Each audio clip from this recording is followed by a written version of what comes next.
yang lebih pahit dari berharapnya hati kepada manusia. Allahumma aftah lana hikmataka ya Allah.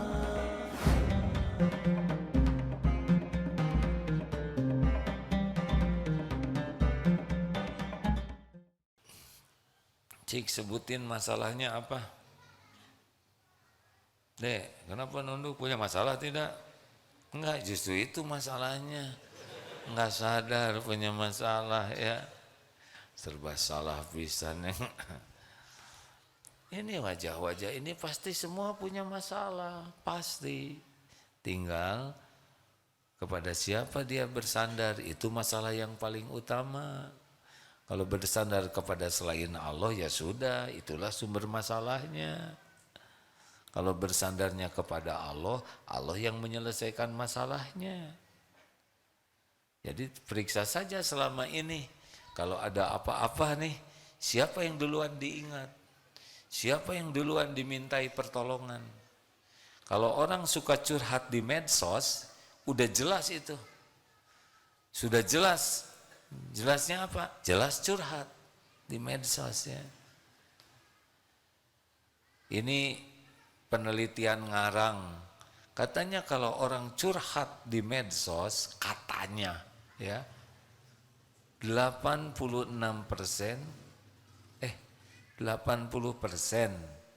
orang tidak peduli kepada curhatnya.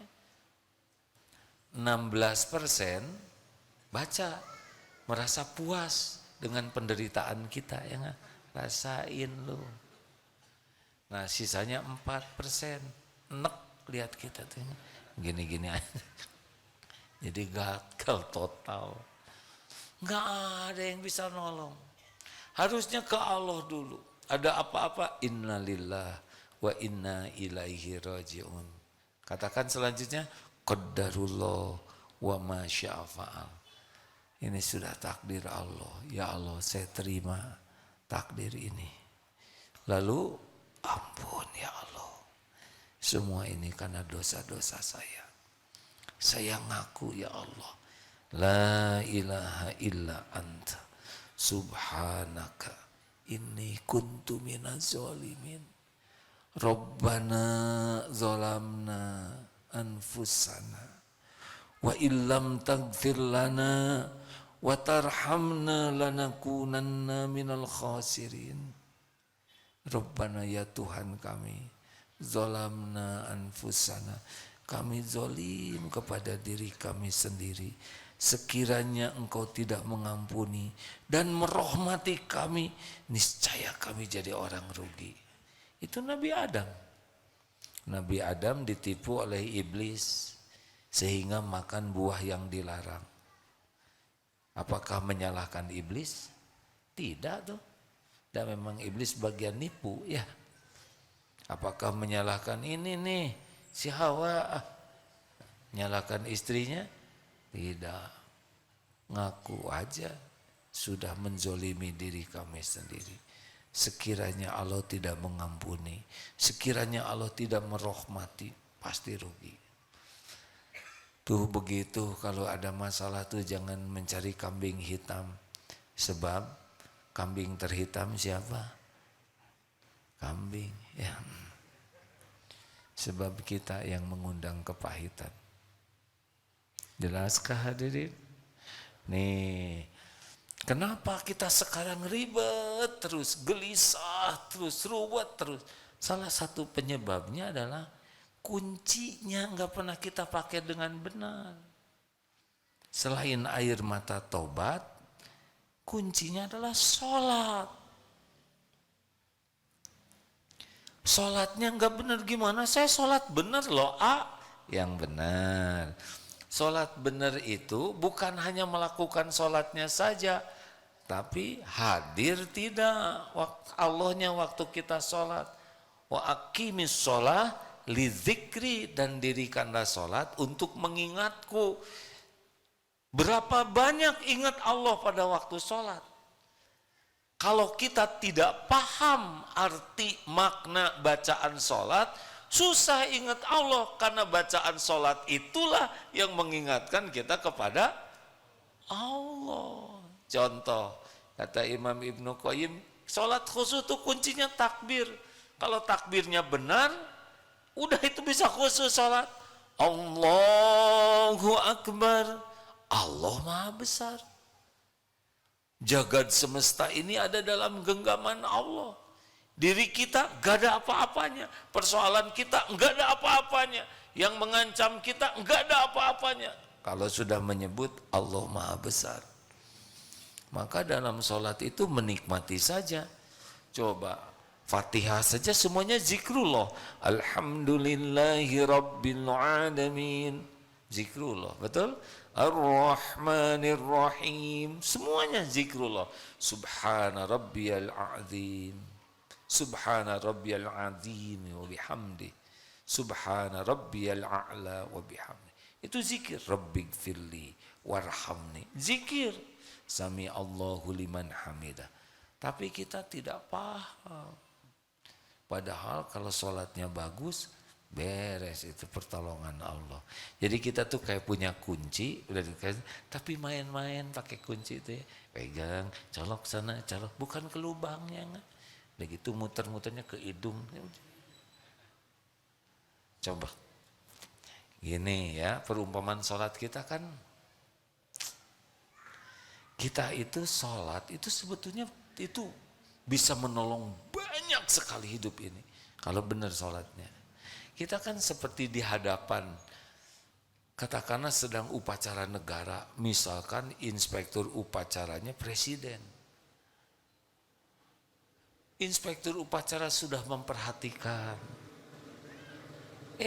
Si komandan upacara kan, karena jog, hormat. Sekepikirnya, laporannya ngelantur, gerakannya ngelantur. Kira-kira memerlukan naik pangkat atau memerlukan tidak dipecat? Jawab, nggak ketaikan ini. Sekarang saudara ngelamar ke calon mertua. Calon mertua sudah hadir nih. Ibu, bapak pada menyimak. Terus si calon menantu deh, nang.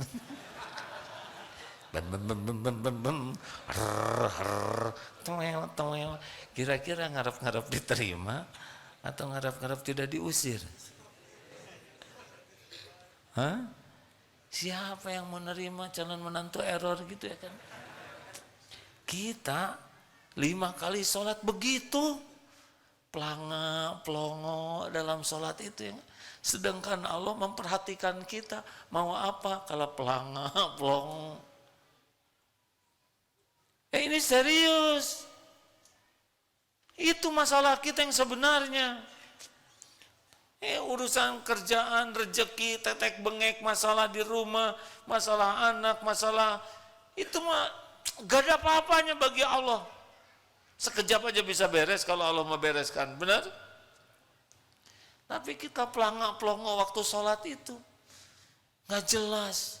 Yang dipikir peda. Coba lagi sholat tadi mikirin apa aja. Yang belum sempat makan, apalagi yang sholatnya di samping rumah makan. Jambar roti nih. Bayangin lagi sholat mikirin asin. Nah, jelas tidak nih sumber masalahnya apa? Sumber masalahnya kita ragu ke Allah. Yang kedua, sumber masalahnya kita enggak serius minta tolong ke Allah, tidak serius menggunakan tata cara yang Allah sukai. Aslinya mah masalah kita mah begitu gampang bagi Allah menyelesaikannya, enggak ada apa-apanya sama sekali. Yang jadi masalah kita tidak melayakkan diri, baik hati maupun perbuatan kita menjadi orang yang layak. Jadi ribet aja hidup tuh, ribet, cemas, gelisah, pusing, rewel, sudah capek aja. Nah begitulah. Segera perbaiki keyakinannya. Dan mau lari kemana juga nggak bisa deh. Yang menguasainya adalah Allah. Dan Allah tuh memperhatikan kita setiap saat. Dimanapun, kapanpun. Tidak pernah luput. Innallaha la yakhfa alaihi syai'un fil ardi wala fis sama. Sesungguhnya bagi Allah tidak ada yang tersembunyi di bumi maupun di langit. Jadi Allah memperhatikan kita, mulai dari lirikan mata, apa yang dipikirkan, apa yang ada di hati, apa yang kita ucapkan setiap buka HP. Allah tahu persis semua yang kita lakukan. Dan itu kembali ke kita semuanya. Yang terus-terusan maksiat ya Allah melihat. Tapi kalau kita serius, saya sudah serius loh memperbaiki sholat, tapi kok belum aja terkabul, tenanglah. Kan kita tidak usah ngatur Allah. Allah tahu waktu yang terbaik, bentuk yang terbaik, cara yang terbaik. Kita bisa bulat ke Allah aja udah nikmat besar. Udah nggak usah ribet. Teman saya utangnya kecil, teman saya utangnya besar, udah dilunasin. Padahal tahajudnya cuma 2 rakaat. Saya tahajud 11 rakaat, belum dilunasin juga. Gimana ya? Coba, mana yang besar pahalanya sholat 2 rakaat, 11 rakaat? Itu temannya udah hilang belum tahajudnya? Udah, karena udah lunas. Ya. Kita kalau dilunasin terus hilang tahajud, lebih rugi. Karena yang lebih besarnya nilainya itu bisa tahajudnya, betul? Nah, Allah tahu kalau utang dilunasin segera, dia hutangnya tahajudnya juga lunas, hilang. Udahlah. Tapi buktinya yang nagihnya juga tidak galak, malah suka ngirim uang buat bayar, ya kan? Enak kan? Hah? Enak kan? Dia yang ngutangin, dia datang bukannya ini buat bayar ke saya. Jarang yang kayak saya juga belum tahu ada yang kayak gitu ya.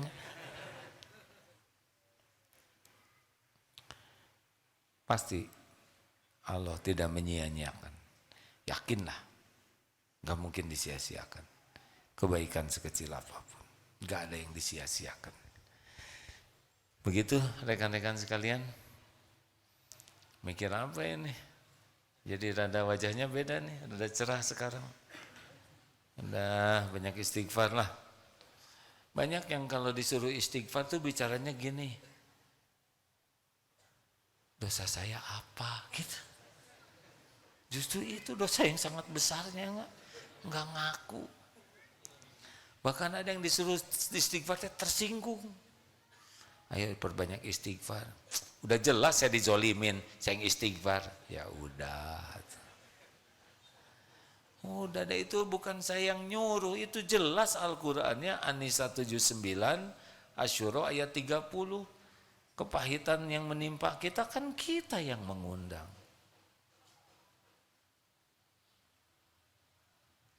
Ya udah, kalau nggak mau tobat ya sudah, saya juga mau selesai aja. Terima kasih. Segitu aja. Dan berubah tidak bukan oleh ceramah. Berubah tidak itu Allah yang mengubah. Kalau saudara serius mengamalkannya, nanti Allah yang ngasih jalan keluar. Ceramah sepanjang apapun, kalau tidak disukai Allah, tidak berubah. Terima kasih sahabatku sekalian. Mikir apa pada ngeliatin terus? Terus yang ngeliatin siapa lagi? Ya udah tuh liatin. Saya lihat matanya tuh kayak rada bingung gitu. Asal lebar, ya benar. Kita jarang ke Allah, betul? Dalilnya penambah At-Tolak ayat 3, 2, 3, 4. Wa may yattaqillaha yaj'al lahu makhrajan. Barang siapa yang bertakwa kepada Allah, baginya jalan keluar. Wa yarzuqhu min haitsu la yahtasib. Dan Allah berikan rezeki, pertolongan dari tempat yang tidak diduga-duga. Wa may yatawakkal 'alallah fahuwa hasbuh. Barang siapa yang tawakal, maka bagiannya Allah cukupi. Wa may yattaqillah yaj'al lahu min amrihi yusra. Ayat 4-nya ya. Barang siapa yang bertakwa kepada Allah, maka baginya Allah berikan kemudahan dalam urusannya. Bukan masalah pintar, hadirin. Bukan masalah berpengalaman, hebat, punya jaringan luas, punya relasi, punya backing. Enggak. Jalan keluar terbaik hanya dari Allah. Makanya jangan bersandar kepada siapapun, apapun selain Allah. Terima kasih sahabatku yang baik. Perbaiki tobatnya, perbaiki sholatnya. Kalau ingin hidup ditolong oleh Allah. Itu baru diantaranya.